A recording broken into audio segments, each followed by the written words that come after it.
Ini kan hari ini tadi kita mendapatkan update nih dari pihak Humas Polres nih, katanya kan hasilnya sudah keluar nih Bang. Hasil visum ini gimana nih Bang? Abang sebagai kuasa hukum dari Kaniki. Assalamualaikum warahmatullahi taala wabarakatuh. Waalaikumsalam warahmatullahi semua wabarakatuh. yang selalu mengawal perkara ini. Yang pertama, alhamdulillah kalau memang visum itu udah keluar, dan di dalam visum itu seingat saya bukan hanya visum, ada juga hasil laboratorium, cek darah, dan juga ada hal lain. Nah, isi visumnya mungkin saya tidak bisa sampaikan, ya.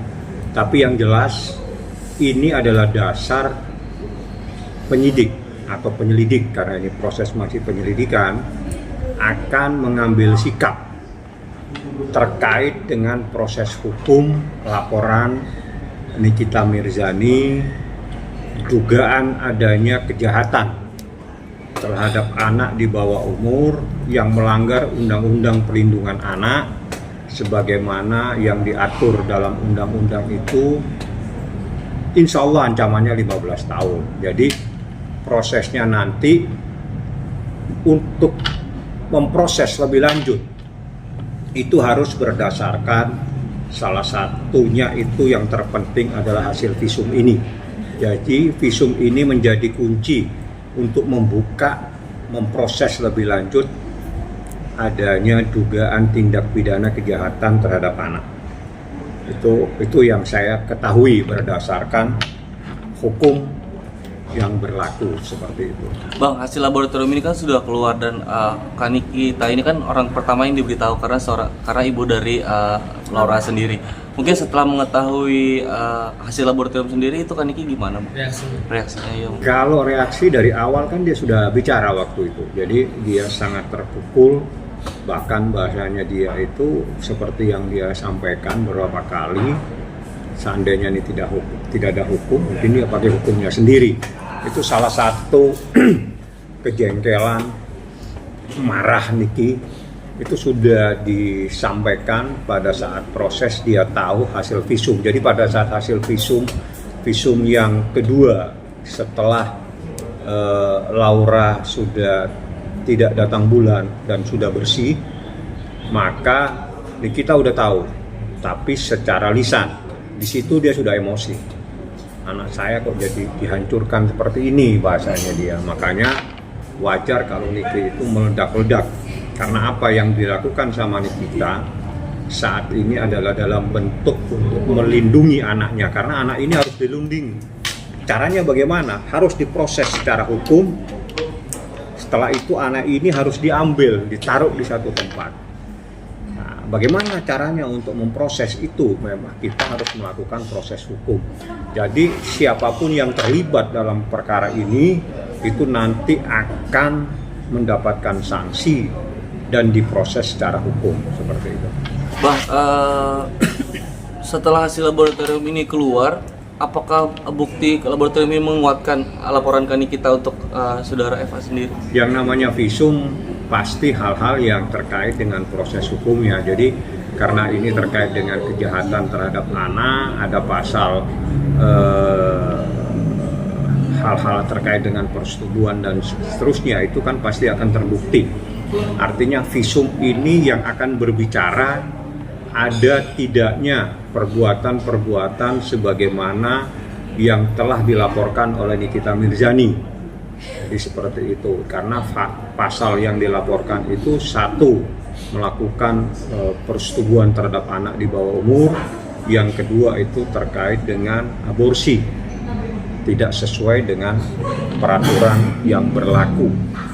Dari hasil visum yang ini, mungkin dari Kaniki udah sempat cerita belum ke Abang soal respon dari Laura sendiri, yang maksudnya apakah dia kaget dengan hasil visumnya dia kah, atau dia berbau seperti apa mungkin Bang? Kalau Laura belum berkomunikasi ya, tapi yang jelas waktu ingat saya ada di Polres itu kira-kira 2 hari yang lalu ya. Saya sama Niki sebetulnya bertemu dengan seseorang. Di situ orang tersebut menjelaskan, menerangkan bagaimana perkembangan Laura. Jadi perkembangan Laura itu luar biasa sekali. lebih stabil, bahkan dia bilang, saya kan sama dengan mama saya. Artinya dia menyampaikan bahwa dirinya itu sama, duplikat dari mamanya. Jadi baik dengan caranya, dan itu disampaikan kepada orang yang melakukan pengawasan, dan itu disampaikan kepada Niki pada saat saya datang bersama Niki kira-kira berapa hari yang lalu. Bang, ini kan sejauh ini sudah ada 13 saksi, Bang.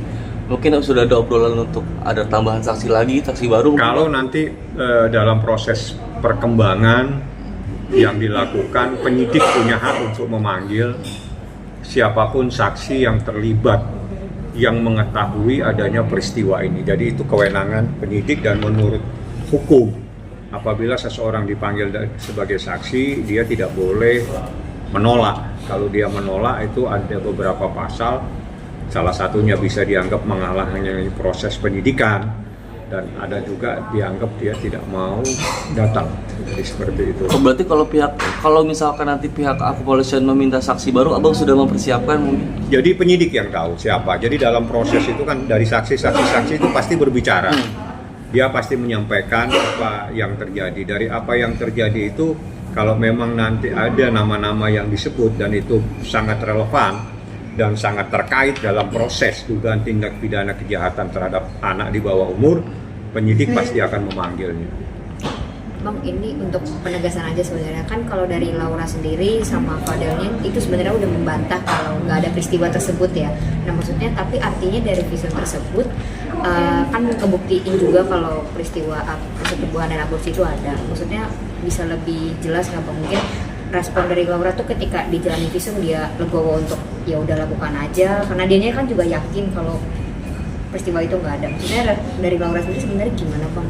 Saya kan sudah berkali-kali menyampaikan bahwa saya tidak pusing dengan apa yang disampaikan oleh orang yang dilaporkan. Jadi terlapor bahasanya. Terlapor itu menurut hukum, bukan hanya membantah, ya. Diam juga dibolehkan. Jangan lagi bantah seperti ini silakan. Diam, saya tidak mau diperiksa boleh. Paling dibuatkan berita acara penolakan. Namanya penolakan proses pemeriksaan, itu dibolehkan. Jadi tidak penting bagi saya dia itu mau bilang apa saja, karena bagi hukum yang terpenting itu 2 alat bukti. Nah, 2 alat bukti, visumnya udah keluar, keterangan saksi sudah ada, bukti-bukti petunjuk yang lain sudah ada. Jadi dia mau mengakui silakan, mau membantah silakan. Semakin dia membantah, semakin dia masuk dalam persoalan terperangkap dengan apa yang dia katakan sendiri seperti itu. Bang, ini kan juga banyak banget dari luar netizen dan segala macam mempertanyakan kenapa Bang Fahmi ini tadi yang kayak Bang Fahmi bilang tidak mau menanggapi omongan-omongan dari terlapor gitu kan Bang. Memang memang dari segi abangnya memang apa yang memang harus di persidangan aja seperti apa Bang? Bukan, karena saya ngerti hukum Pak. Saya ngerti hukum dan saya yang mengajari hukum. Saya dosen. Jadi saya juga tahu hukumnya itu seperti apa. Jadi kalau saya tahu hukum, ya saya harus berbicara secara hukum. Jadi tidak mungkin saya menanggapi hal-hal di luar konteks hukum. Jadi salah satunya terkait dia membantah. Silakan mau bantah, mau tiap hari membantah juga nggak pusing ya.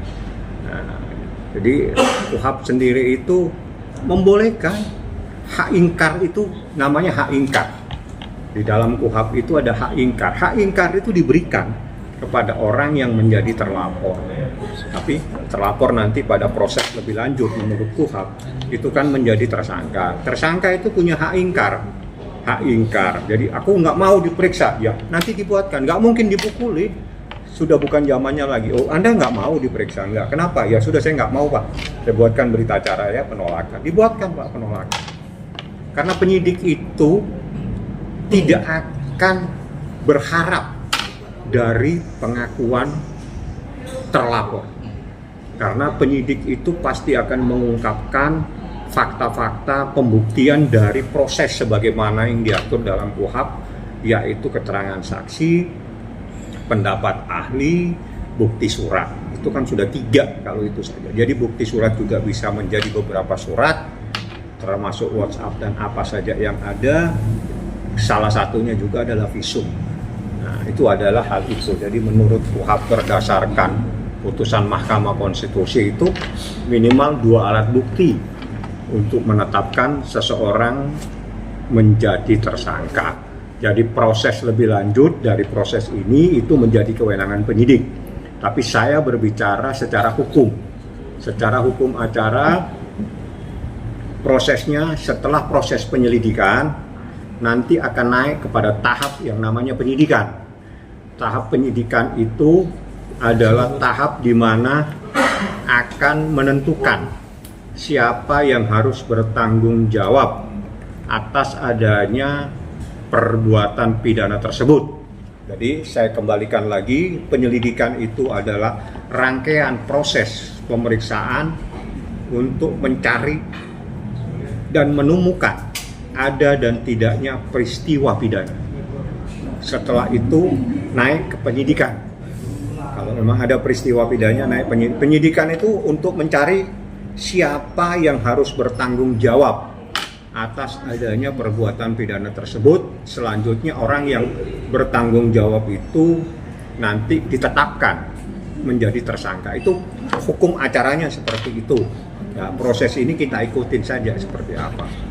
Bang, kalau Bu Nurma tadi bilang bahwa hasil visumnya itu akan dibacakan di pengadilan, gimana? Kalau visum itu pasti, Pak, pasti dibacakan. Jadi visum itu, makanya selalu kita sampaikan, visum itu kalimatnya visum et repertum. Jadi proses hukum bunyi itu nanti akan terbuka dan mungkin Anda bisa tahu itu pada saat proses di persidangan. Jadi penyidik itu yang punya.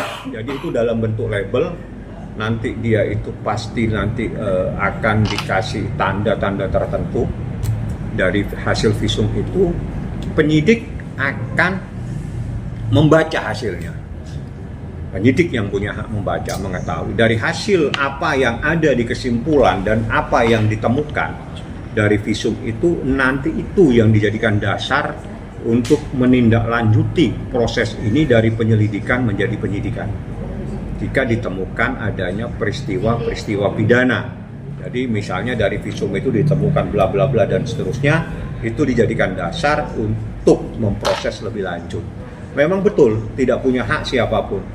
Pemahamannya itu penyidik punya hak untuk mengetahui, tapi masyarakat tidak boleh tahu karena itu nanti prosesnya di pengadilan. Di pengadilan pasti akan terbuka. Sayangnya karena perkara ini perkara anak pasti akan tertutup. Tapi mungkin melalui humas yang ada di sana Anda bisa tanya. Setelah proses sidang apa sih sebetulnya isi visumnya? Tapi kalau sekarang Anda nggak punya hak dan Anda tidak bisa dapatkan informasi apa. Bang, artinya kalau dari KUHP pidana, Bang, kalau pidana, kalau misalkan undang-undang anak itu, apakah nanti biasanya proses itu dirilis dan dibacakan di depan media atau gimana, Bang? Tidak, sidangnya tertutup. Enggak, nanti ketika ini jadi tersangka. Ya, itu kan tergantung dari karena begini, di dalam perkara ini dugaan yang melakukan tindak pidana itu sudah dewasa. Secara hukum sudah dewasa. Korbannya anak-anak. Oleh karenanya nanti akan tunduk pada peradilan anak. Dan ada aturannya, seingat saya kalau tidak SEMA Perma ya, yang mengatur proses peradilan tindak pidana terhadap anak. Jadi ada sendiri. Jadi prosesnya itu tertutup, itu artinya begini, tertutup untuk publik. Jadi tidak bisa kita sidang seperti yang kita sidang, kita bisa masuk, pintunya dibuka, semua orang bisa hadir, bisa mendengarkan, tidak. Karena ini adalah peradilan anak nanti, karena salah satu korbannya itu adalah anak. Nah, nanti sidangnya tertutup, tapi apa yang ada dalam proses sidang mungkin itu menjadi kewenangan humas yang ada di pengadilan untuk menyampaikan kepada masyarakat. Pasti yang disampaikan itu intisarinya, karena proses apa yang ada di dalam proses persidangan itu tidak mungkin disampaikan secara keseluruhan. Sedikit komentar dong terkait adanya saling lapor nih, Bang. Kan juga netizen juga gimana nih kok bisa jadi saling lapor nih, bukannya dengan inti masalahnya gitu. Saya tidak akan menanggapi karena saya tidak tahu laporannya apa. Ya, laporannya itu mengenai apa, yang dilaporkan siapa, karena yang berapa kali saya lihat itu sepertinya yang menyampaikan sesuatu kalimat-kalimat itu ada seperti bukan Nikita Mirzani. Jadi bukan Nikita Mirzani. Kalau Anda lihat, kalau dilihat Instagram itu orang menyampaikannya Mama Lemon. Seingat saya seperti itu. Kalau memang yang menyampaikan itu Anda ketahui itu Mama Lemon, harusnya yang dilaporkan Mama Lemon. Karena subjek hukum dalam perkara pidana itu jelas.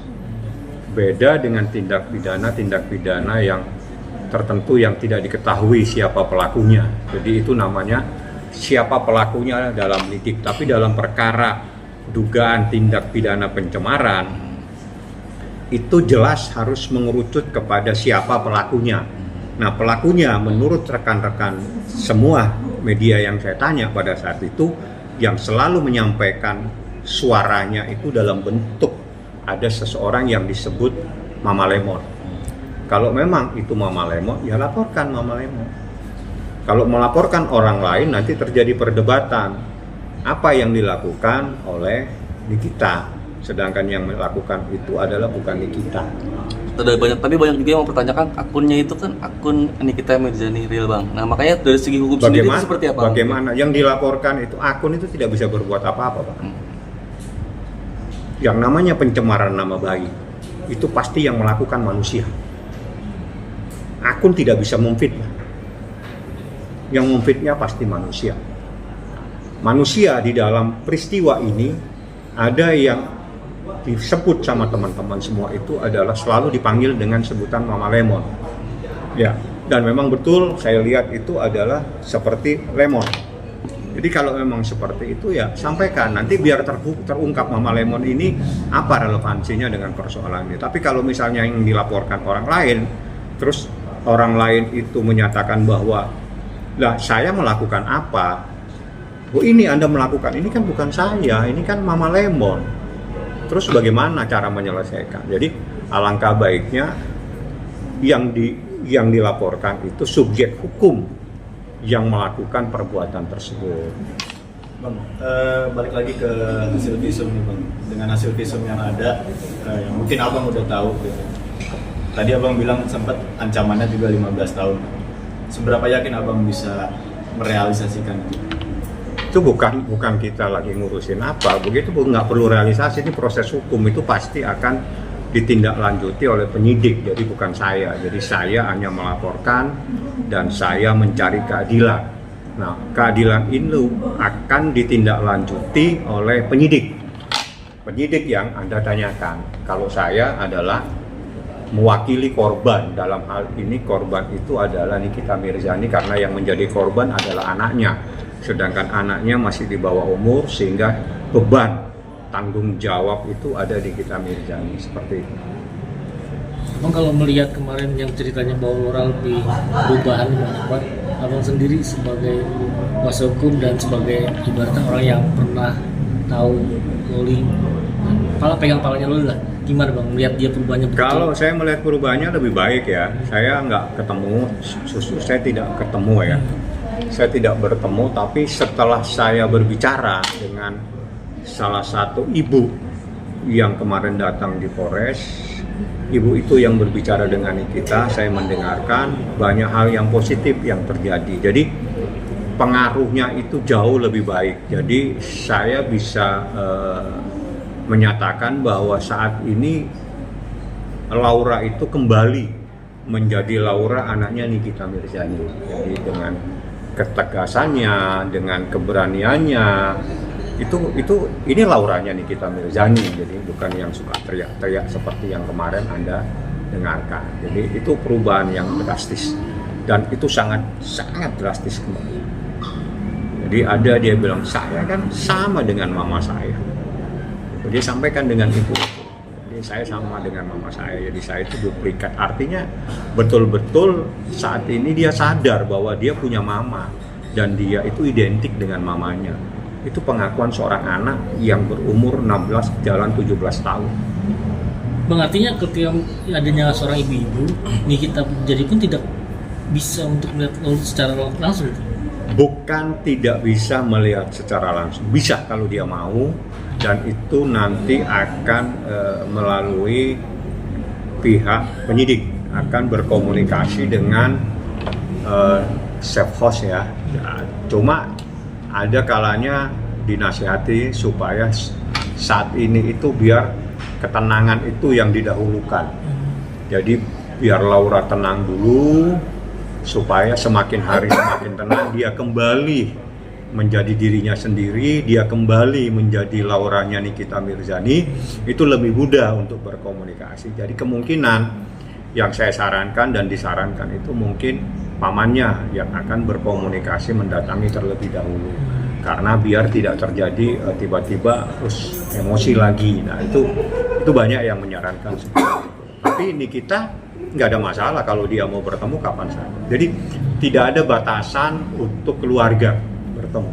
Keluarga dalam hal ini adalah orang tuanya, pamannya, kapan saja mau ketemu silakan. Tapi harus berkomunikasi dulu, nanti disiapkan tempat supaya bisa bertemu. Jadi nggak ada hal-hal yang dihalang-halangi. Sebetulnya hak itu diberi kebebasan untuk bertemu. Artinya jadwalnya kapan Bang? Ketika omnya Laura sendiri dijadwalkan kapan? Jadi bukan dijadwalkan ya, tinggal kapan Edwin ada waktu dan dia berkomunikasi, karena kan nanti disiapkan tempatnya biar bisa bertemu, nanti dilihat dengan pertemuan itu apa yang terjadi dan yang terbaik nantinya buat Laura saat ini. Bang, izin mau nanya, kan ini Laura sampai kapan sih Bang maksudnya untuk pemulihan di safe house? Karena kan kemungkinan nanti ada nggak sih Bang untuk Laura sendiri menjadi saksi pas nanti menjelang sampai penyidikan lah berjalan ini, gimana Bang? Kalau dia kan saksi korban, ya pasti diperiksa. Cuma sampai kapan ya memang memerlukan proses ya, karena Anda bisa melihat pada saat saya bersama Nikita dan juga Edwin mencoba untuk membawa dia supaya dia bisa divisu, bisa diproses hukum, itu memerlukan sesuatu yang ada ketegangan, kesalahpahaman, dan dia berontak, teriak-teriak. Jadi itu biarin dulu lah, biar dia tenang. Jadi nanti akan disampaikan oleh unit perlindungan perempuan dan anak bagaimana progresnya, perkembangan secara batiniah dan juga perkembangan secara lahiriah. Artinya apakah dia sudah tidak marah-marah, apakah dia sudah tidak memukul orang atau dan sebagainya. Tapi saya hanya selintas kemarin itu, yaitu kalimatnya saya kan sama mama saya. Artinya yang selama ini dia tidak selalu menyebut nama terhadap mamanya udah beda. Artinya dia mengakui kalau dia anaknya Nikita Mirzani dan dia adalah identik dengan mamanya. Itu yang disampaikan Laura kepada salah satu yang memberikan perlindungan, seorang ibu yang selama ini dekat sama Laura, yang selalu mengarahkan, mengajak komunikasi, menenangkan batinnya dan sebagainya. Itu yang disampaikan kepada Nikita Mirzani seperti itu. Bang, jadi poinnya ketika adanya visum sudah keluar, poinnya apa sih Bang? Dari kalau proses visum sudah keluar, berarti proses ini akan diputuskan, ditindaklanjuti. Kalau ditindaklanjuti, maka prosesnya itu namanya penyidikan. Kalau sudah proses penyidikan, maka akan dipanggil semua sebagai saksi. Nah, dari sekian orang yang dipanggil dari saksi, pasti ada yang menjadi terdiduga telah melakukan dugaan tindak pidana. Ya, mereka yang diduga yang harus bertanggung jawab atas adanya peristiwa ini itu nanti akan ditetapkan menjadi tersangka. Jadi prosesnya seperti itu. Jadi kalau kemarin dipulangkan, dan memang wajib dipulangkan. Jadi justru salah kalau kemarin itu tidak dipulangkan, karena kemarin itu prosesnya adalah penyelidikan. Kalau penyelidikan seseorang ditahan itu melanggar hukum. Jadi tidak perlu joget-joget karena tidak ada manfaatnya. Oke. Aman, siap. Terima kasih banyak. Terima kasih.